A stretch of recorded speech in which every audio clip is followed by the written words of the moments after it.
Hello friends, welcome to Roja classic. இன்றைக்கி நம்ம வீடியோவில் மெதுவடை எப்படி செய்யுதுன்னு பார்க்கலாம். நீங்கள் எல்லாருமே மெதுவடை செஞ்சுருப்பீங்க. நான் என்னோடய ஸ்டைலில் உங்களோட ஷேர் பண்ணியிருக்கிறேன். வாங்க அது எப்படின்றத வீடியோவில் போய் பார்க்கலாம். இன்றைக்கி நம்ம மெதுவடை செய்யறதுக்கு ஒரு 250 கிராம் உருட்டு உளுந்து எடுத்து ஒரு பாத்திரத்தில் சேர்த்துடலாம். அடுத்து இதில் 1 ஸ்பூன் அளவுக்கு பச்சரிசி சேர்த்துடலாம். இதை ஒரு 2-3 தண்ணி சேர்த்து க்ளீன் பண்ணிவிட்டு எடுத்துகிட்டு வந்துடணும்.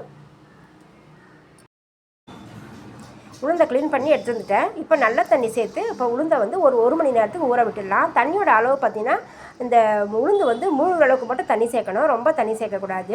இது நல்லா ஊறி வரட்டும். ஒரு மணி நேரத்தில் பார்த்திங்கன்னா உளுந்து நல்லா ஊறி வந்துருக்குது பாருங்கள். நம்ம சேர்த்த தண்ணி நல்லா உறிஞ்சி நல்லா உளுந்து வந்து ஊறி இருக்குது. அடியில் வந்து லேசாக கொஞ்சமாக தான் தண்ணி இருக்குது. இப்போ இதை நம்ம மிக்ஸி ஜாரில் அரைச்சிக்கலாம். வடக்கின்னு அரைக்கிற உளுந்து பார்த்திங்கன்னா ஒரு மணி நேரம் மட்டும் ஊறினா போதும். இப்போ இதை நான் ஒரு பாதி அளவுக்கு மட்டும் மிக்ஸி ஜாரில் சேர்த்துக்கிறேன்.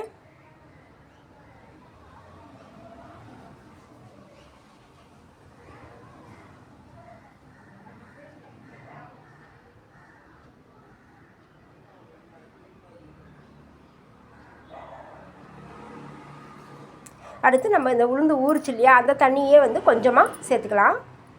சேர்த்துட்டு மூடி போட்டு நம்ம அரைச்சி எடுத்துகிட்டு வருவோம். அரைச்சதுக்கப்புறம் பார்த்திங்கன்னா மாவோட பக்கம் இந்தளவுக்கு டைட்டாக இருக்குது பாருங்கள். இன்னுமே கொஞ்சமாக தண்ணி சேர்த்து இதை அரைச்சிக்கலாம். மிக்ஸியில் அரைக்கிற இந்த மெதுவடை பார்த்திங்கன்னா நல்லா சாஃப்டாக பஞ்சு போல் இருக்கிறதுக்கு அந்த மாவோட தன்மை பார்த்திங்கன்னா நல்லா பூ போல் அரையப்படணும். அப்போ தான் வந்து மெதுவடை வந்து ரொம்ப சாஃப்டாக இருக்கும் மிக்ஸியில் அரைச்சி செய்யும்போது. நான் மறுபடியும் கொஞ்சமாக தண்ணி சேர்த்து மூடி போட்டு அரைச்சி எடுத்துகிட்டு வந்துடுறேன். அரைச்ச மாவு பாருங்கள் இந்த பக்குவத்தில் இருக்குது. மாவோட அளவு பாருங்கள், நல்லா பந்து போல் இருக்குது பாருங்கள். மாவு பாருங்கள் நல்லா பூ போல் நல்லா அரைப்பட்டு வந்திருக்குது. இந்த பக்கம் இருக்கும்போது நம்ம வந்து இது மாவு எடுக்கும்போதே நமக்கு தெரியும் ரொம்ப சாஃப்டாக இருக்கிறது. இப்போ இதை நம்ம வேறு கிண்ணத்தில் மாற்றிக்கலாம்.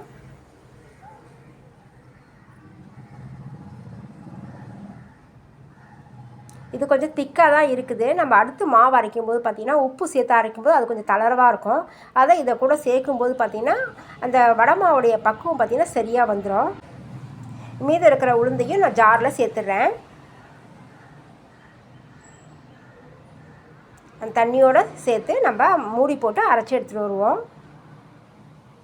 மூடி போட்டு அரைச்சதுக்கப்புறம் பார்த்திங்கன்னா இந்த பக்குவத்தில் இருக்குது பாருங்கள். நான் அடியில் கொஞ்சம் தண்ணி இருந்துச்சு, அந்த உளுந்து ஊற தண்ணி அதோடு சேர்த்து அரைச்சதால் நம்ம இந்த பக்குவத்தில் அரைச்சாச்சு. இதுவே வந்து நல்லா பந்து போல் அரைப்பட்டுருது பாருங்கள். இப்போ நம்ம உப்பு சேர்க்க போகிறோம். உப்பு சேர்த்து ஒரு தடவை அரைக்கும் போது பார்த்திங்கன்னா இன்னும் கொஞ்சம் லேசாக தளர்வு கொடுக்கும். அப்போ நம்ம முன்னாடியே அரைச்ச மாவு கொஞ்சம் திக்காக இருந்துச்சு. இது ரெண்டும் மிக்ஸ் ஆகும்போது பார்த்திங்கன்னா வடை மாவுடைய பக்குவம் பார்த்திங்கன்னா கரெக்டாக வந்துடும். இப்போ இந்த வடை மாவுக்கு தேவையான அளவுக்கு ஒரு அரை ஸ்பூனுக்கு கொஞ்சம் அதிகமாக நான் உப்பு சேர்க்குறேன். உப்போட அளவு நீங்கள் பார்த்து சேருங்க. எண்ணெயில் பொரிக்கிற எந்த பண்டத்துக்குமே பார்த்திங்கன்னா உப்போட அளவு கொஞ்சம் கம்மியாக தான் இருக்கணும். இப்போ உப்பு சேர்த்து நான் அரைச்சி எடுத்துகிட்டு வந்துடுறேன். அரைச்சி எடுத்துகிட்டு வந்துடுற மாவு பார்த்திங்கன்னா கொஞ்சம் தளர்வாக இருக்கிற போல் இருக்கும். இங்கே பாருங்கள் இந்த பக்குவத்தில் இருக்குது. நம்ம முதல்ல அரைச்ச மாவு பார்த்திங்கன்னா கொஞ்சம் நல்லா திக்காக இருக்குது. அது ரெண்டும் மிக்ஸ் பண்ணும்போது பார்த்திங்கன்னா அளவு வந்து கரெக்டாக வந்துடும்.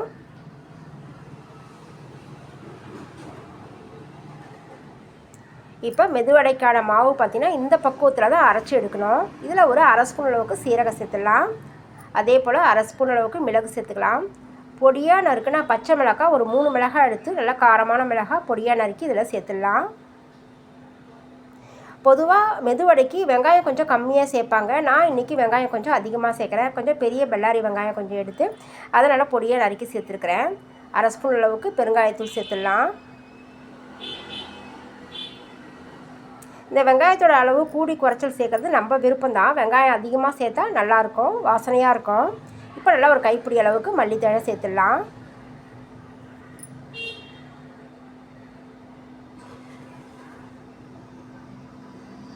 நீங்கள் உளுந்து அரைக்கும் போதே கூட ஒரு 4 கருவேப்பிலை சேர்த்து கூட அரைச்சிக்கலாம்.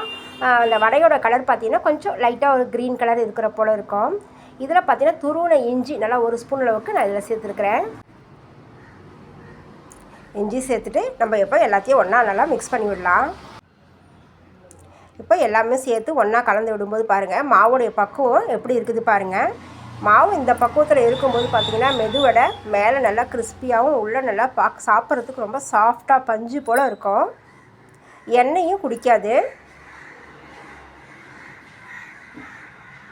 நான் எல்லாத்தையும் மிக்ஸ் பண்ணி விட்டதுக்கப்புறம் பார்த்திங்கன்னா மாவோட அளவு இந்த பக்குவத்தில் இருக்குது பாருங்கள்.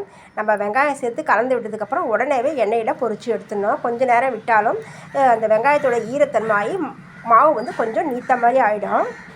இப்போ இதை போல் ஒரு வாழை இலையில் நம்ம தட்டி எண்ணெயில் பொரித்து எடுத்துக்கலாம்.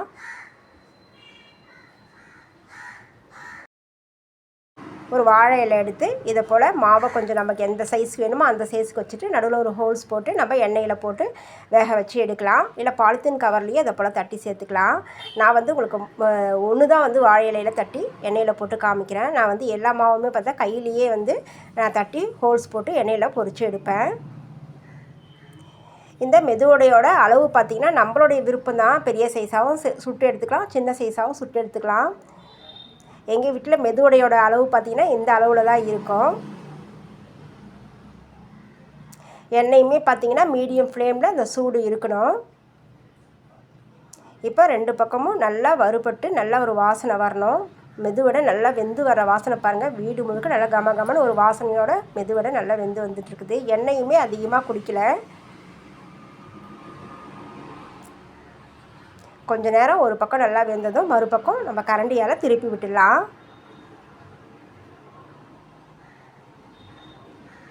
நம்ம ஃப்ளேம் எந்த பக்குவத்தில் வைக்கிறோமோ அதுக்கு தகுந்த போல் கொஞ்சம் டைம் எடுக்கும் அது வேகிறதுக்கு.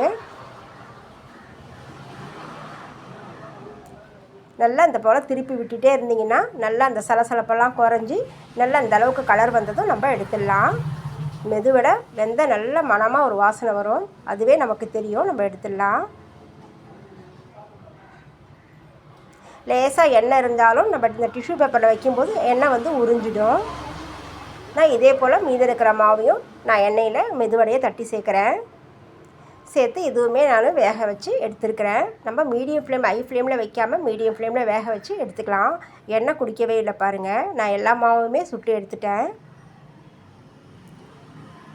பார்க்குறதுக்கு மேலே நல்லா கிறிஸ்பியாகவும் உள்ளே நல்லா சாஃப்டாகவும் இருக்கிற இந்த மெதுவடை என்னோடய செய்முறையில் உங்களோட நான் ஷேர் பண்ணியிருக்கிறேன்.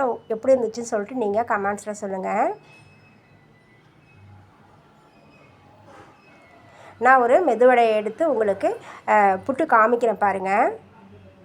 மேலே நல்லா கிறிஸ்பியாக இருக்கும். எண்ணெயும் அதிகமாக குடிச்சிருக்காது. எண்ணெய் பிசுபிசுப்பும் அதிகமாக இருக்காது. உள்ளேயும் பார்த்தீங்கன்னா நல்லா பஞ்சு போல் இருக்கும். நல்லா சாஃப்டாக இருக்குது பாருங்கள். அவ்வளோதாங்க. என்னோடய செய்முறையில் நான் செஞ்சுருக்கிறேன் இந்த மெதுவடை ரெசிபி எப்படி இருந்துன்னு சொல்லிட்டு நீங்கள் கமெண்ட்ஸில் சொல்லுங்கள். உங்களுக்கு என்னோட இந்த வீடியோ பிடிச்சிருந்ததுன்னா லைக் பண்ணுங்கள், ஷேர் பண்ணுங்கள். மறக்காமல் ரோஜா கிளாசிக் சேனலுக்கு சப்ஸ்கிரைப் பண்ணுங்கள். நம்ம அடுத்த வீடியோவில் பார்க்கலாம். தேங்க்யூ.